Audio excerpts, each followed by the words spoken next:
میرا آج کا موضوع ہے کہ پاکستانیوں کی اپنے وطن عزیز اور اپنے ملک کے تمام اداروں سے مایوسی تو میں نے 4 حصوں میں بنیادی طور پہ تقسیم کیا ہے کہ ہمارے جو عوام ہیں، جو خواص ہیں، تو سب سے پہلے جو اوپر کا حصہ ہے وہ آپ دیکھ رہے ہوں گے کہ اس میں پاکستان کے حکمران، تو میں نے عوام کو 3 حصوں میں تقسیم کیا ہے، اور جو سب سے بایاں حصہ ہے اسے آپ کہہ لیجئے کہ یہ وہ لوگ ہیں جو خود اپنے آپ پہ ظلم کر رہے ہیں، اپنے وطن عزیز میں اپنے دوسرے بہن بھائیوں پر وہ ظلم کر رہے ہیں۔ پھر بالکل جو دائیں طرف لوگ ہیں وہ ہیں جو حقیقتاً مظلوم ہیں، اور ایک طبقہ درمیان میں ہے۔ اس کو میں خاموش طبقے سے، خاموش عوام سے تشبیہ دوں گا کہ جو خاموش تماشائی کی طرح چیزیں دیکھ رہے ہیں۔ بڑی مشہور حدیث ہے کہ جس طرح کے عوام ہوتے ہیں ان پر اسی طرح کے حکمران مسلط کر دیے جاتے ہیں۔ تو ہم دیکھ رہے ہیں کہ ہم پر واقعی اس طرح کے حکمران مسلط کر دیے گئے ہیں۔ اللہ تعالیٰ کے قانون کے مطابق جب قومیں اجتماعی برائی کی طرف چل پڑے، وہ اللہ تعالیٰ کی بار بار تنبیہات کے باوجود صحیح راستے پہ عمل کرنے پر آمادہ نہ ہو، تو پھر اللہ تعالیٰ کی طرف سے عذاب آیا کرتے ہیں۔ دیانتداری سے سوچئے، کیا ہم میں یہ ساری خرابیاں اس وقت موجود نہیں ہیں جن کی وجہ سے حضرت شعیب علیہ السلام کی قوم کو وہ ایک سخت عذاب دیا گیا دنیا میں؟ کیا ہم میں ملاوٹ نہیں ہو رہی؟ کیا دودھ میں پانی نہیں ملایا جا رہا؟ کیا ادویات جو ہیں وہ خالص مل رہی ہیں؟ پھر ہمارے تاجر حضرات کو دیکھیے، کیا ان کی اکثریت دھوکے سے اپنا مال نہیں بیچتی؟ کیا وہ جھوٹی قسمیں کھا کر اپنا مال نہیں بیچتے؟ کہ اللہ تعالیٰ کا کوئی بڑا عذاب ہماری طرف متوجہ ہو جائے، ہمیں اپنی اصلاح کرنی چاہیے، لیکن ہم دیکھتے ہیں کہ ہماری دعاؤں میں اثر نہیں رہا۔ کیا ہم میں معاشرے میں رشوت لینا اب بالکل عام سی چیز نہیں ہو گئی؟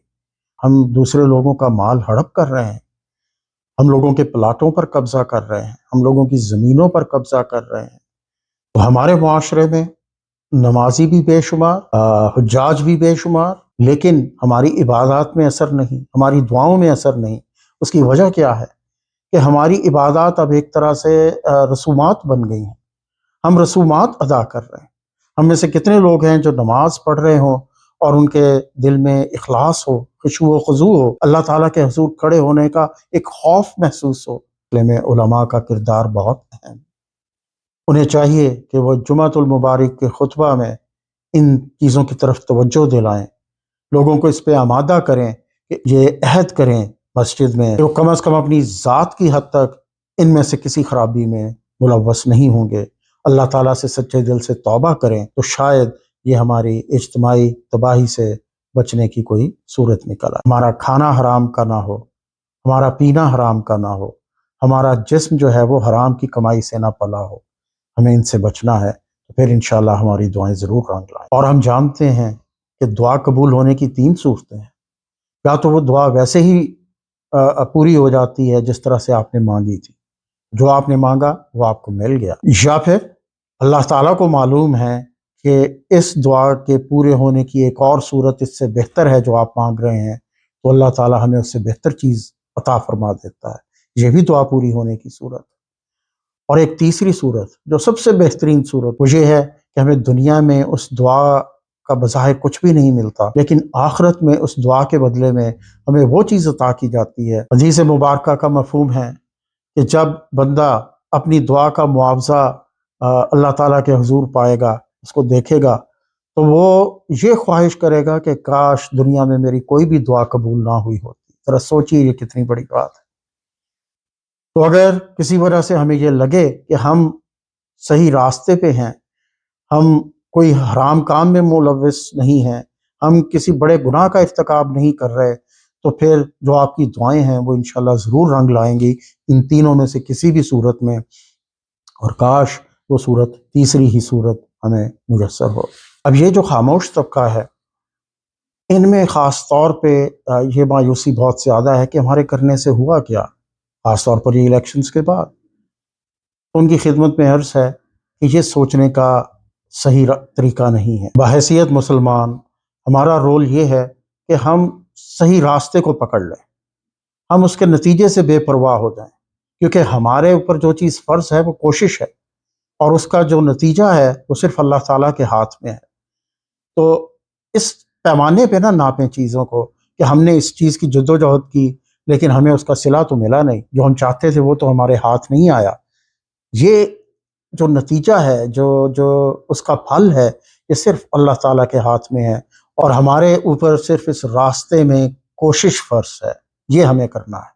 اور اس سلسلے میں جو چیز روایات میں ملتی ہے، آپ نے میرے خیال میں یقیناً سنی ہوگی، وہ اس چڑیا کی کہانی ہے جسے فاختہ بھی بعض روایات میں کہا گیا، جو حضرت ابراہیم علیہ السلام کو جب آگ میں جلایا جا رہا تھا تو ایک وہ فاختہ یا چڑیا اپنی چونچ میں بڑی دور سے پانی لے کے آتی، اور وہ جو 2 یا 3 قطرے تھے اس پانی کے، وہ اس الاؤ پر گرانے کی کوشش کرتی کہ شاید اس طرح سے یہ آگ بجھ جائے۔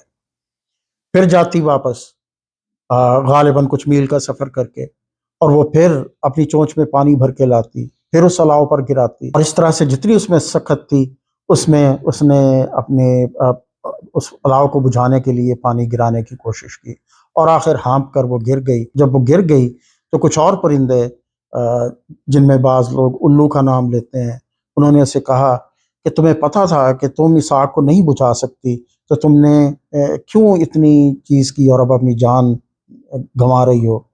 اور اس چڑیا کا جواب ہی ہمارے لیے مشعل راہ ہونا چاہیے۔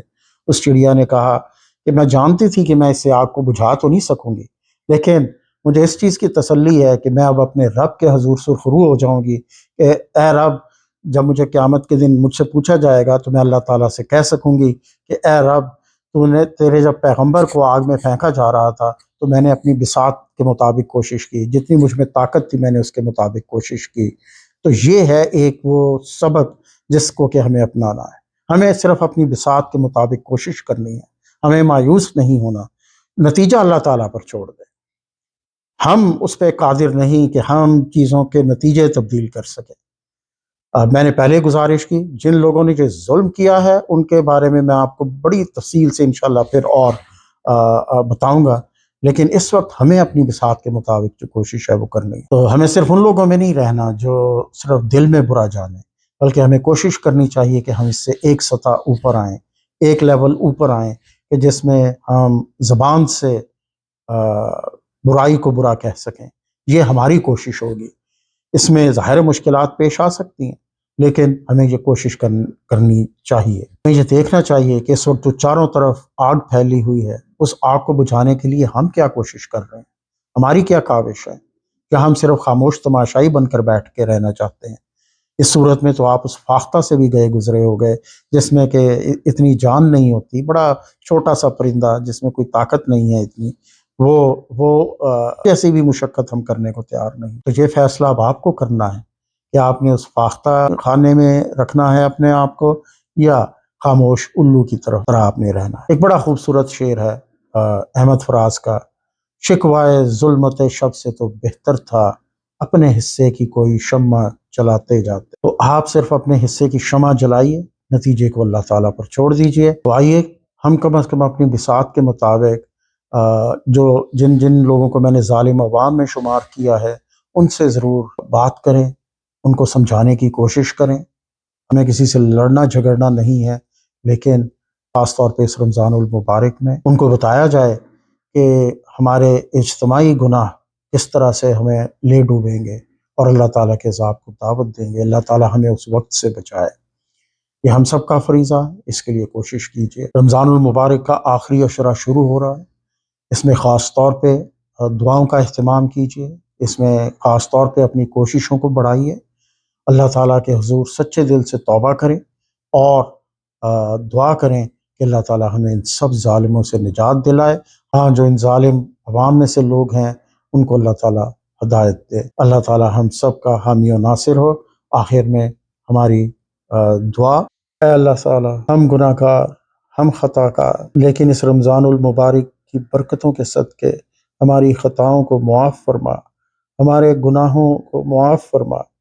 اے میرے مالک، ہمارے اجتماعی گناہوں کو معاف فرما، ہمیں صحیح راستے پہ چلنے کی توفیق عطا فرما۔ اے میرے، ہماری آزمائشوں کو ختم فرما دے، ہم سے ان دنیاوی عذابوں کو ٹال دے، جو لوگ ہم پر مسلط کر دیے گئے ان سے ہمیں چھٹکارا دلا دے۔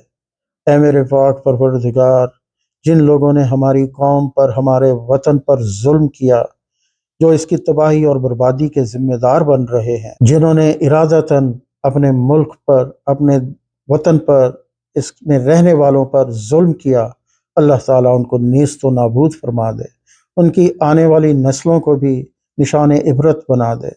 اے میرے پاک پروردگار، سوائے ان لوگوں کے جنہوں نے اپنے گناہوں سے سچے دل سے توبہ کی اور پھر اپنے گناہوں کی تلافی بھی کی۔ وصلی اللہ تعالیٰ علی رسولہ خیر خلقہ محمد وعلی آلہ وصحبہ۔